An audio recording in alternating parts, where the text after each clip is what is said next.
Bismillahirrahmanirrahim. Assalamualaikum warahmatullahi wabarakatuh. Apa kabar anak-anak kelas 9 semuanya? Semoga kita semua dalam lindungan Allah Subhanahu wa taala.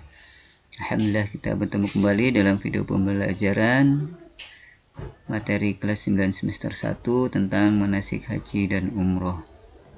Baik, sebelum kita mulai pembelajaran kita, mari sama-sama kita membaca lafaz al-basmalah. Bismillahirrahmanirrahim. Sebagaimana yang kita telah ketahui bahwa melaksanakan ibadah haji itu bisa dilakukan dengan 3 cara. Yang pertama adalah ifrad, yaitu mengerjakan ritual haji terlebih dahulu, kemudian mengerjakan ritual umroh. Yang kedua adalah tamattu', yaitu mengerjakan ritual umroh terlebih dahulu, kemudian mengerjakan ritual haji. Sedangkan yang ketiga adalah qiran, yaitu mengerjakan ritual haji dan ritual umroh secara bersama-sama. Nah, untuk memperjelas bagaimana pelaksanaan 3 cara ini, mari kita perhatikan skema berikut ini. Baik, haji tamattu, qiran, dan ifrad itu sama-sama memulai ihram dari miqat, namun ada perbedaannya dari niat. Haji tamattu ketika ihram di miqat maka hanya berniat untuk umroh. Sedangkan haji qiran berniat untuk haji sekaligus umroh. Sedangkan ifrad adalah berniat mengerjakan haji saja. Setelah melakukan ihram maka jamaah haji akan melaksanakan tawaf umroh untuk haji tamattu. Namun untuk haji qiran dan ifrad mereka melaksanakan tawaf kudum. Setelah melaksanakan tawaf umroh, haji tamattu melaksanakan sa'i umroh. Namun jamaah haji qiran dan ifrad kemudian melanjutkan sa'i haji. Sa'i haji untuk jamaah qiran, untuk jamaah ifrad itu bisa ditunda sampai selesainya tawaf ifadah. Sekali lagi, untuk jamaah haji qiran dan ifrad itu bisa menunda sa'i hajinya setelah pelaksanaan tawaf ifadah. Setelah melakukan sa'i umroh, maka haji tamattu akan melakukan tahallul atau memendekkan rambut untuk umroh, untuk ihram umroh. Sedangkan jamaah haji qiran dan ifrad tetap dalam keadaan ihramnya dan lanjut menuju ke Mina. Sedangkan jamaah tamattu itu ketika tanggal 8 Zulhijjah kembali melakukan ihram untuk berniat haji, kemudian setelah itu menuju ke Mina. Nah, jamaah tamattu dan qiran dan ifrad ketika di Mina pada tanggal 8 Zulhijjah melaksanakan sholat di Mina dengan cara qashar dan tanpa dijamak. Setelah terbit matahari pada tanggal 9 Zulhijjah, maka jamaah semuanya akan menuju ke Padang Arafah untuk melaksanakan wukuf. Di Arafah, para jamaah melakukan sholat duhur dan sholat asar dengan cara qashar dan jamak takdim serta memperbanyak doa dan zikir hingga maghrib. Nah, setelah terbenam matahari, setelah melaksanakan sholat maghrib, maka jamaah akan menuju ke Musdalifah.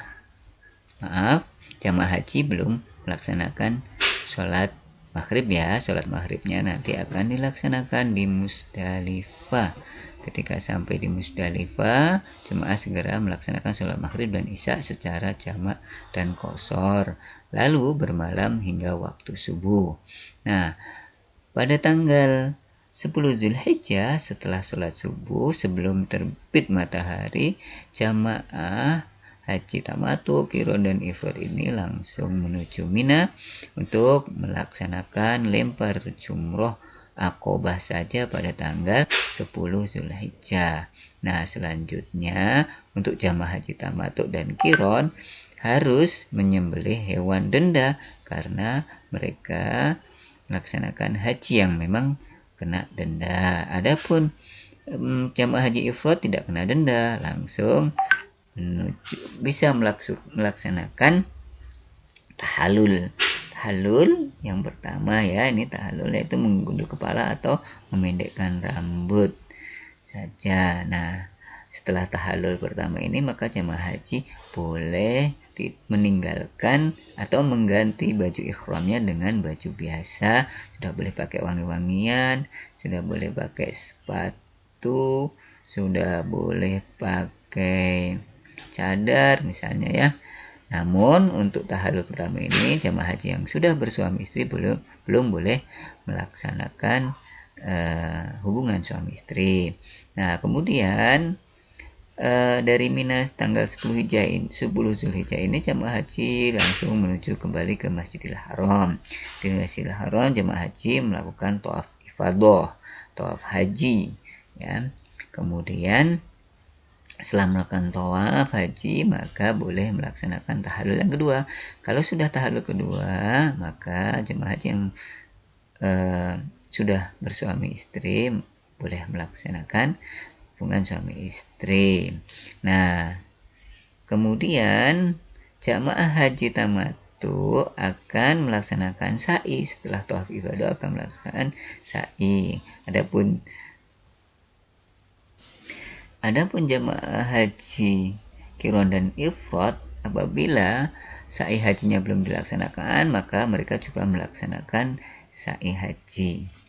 Setelah melaksanakan sa'i haji maka jamaah akan kembali ke Mina untuk bermalam di Mina, persiapan melempar jumroh pada hari-hari tasyrik. Nah, hari tasyrik yang pertama 9 Zulhijjah, setelah tergelincir matahari jamaah haji melempar 3 jumroh, yaitu jumroh Aqobah, Ula, dan Wusta.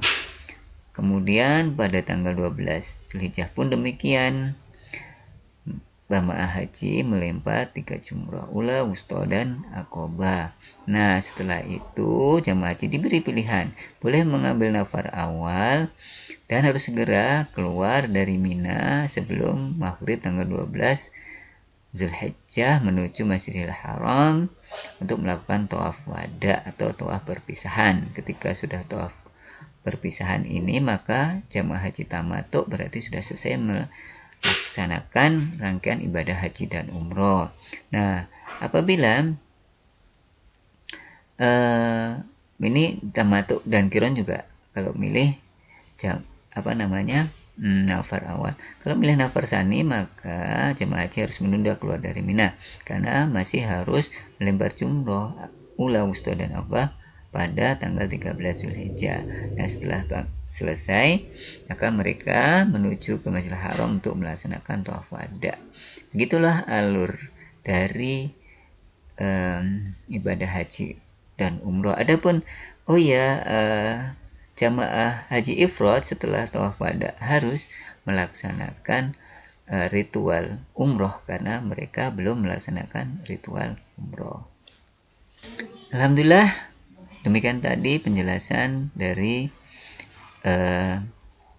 bagaimana skema alur pelaksanaan ibadah haji baik secara tamattu, qiron maupun ifrad.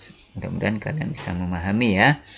Baik, kita akhiri pembelajaran kita dengan sama-sama membaca Alhamdulillah. Alhamdulillahirabbil alamin. Wassalamualaikum warahmatullahi wabarakatuh.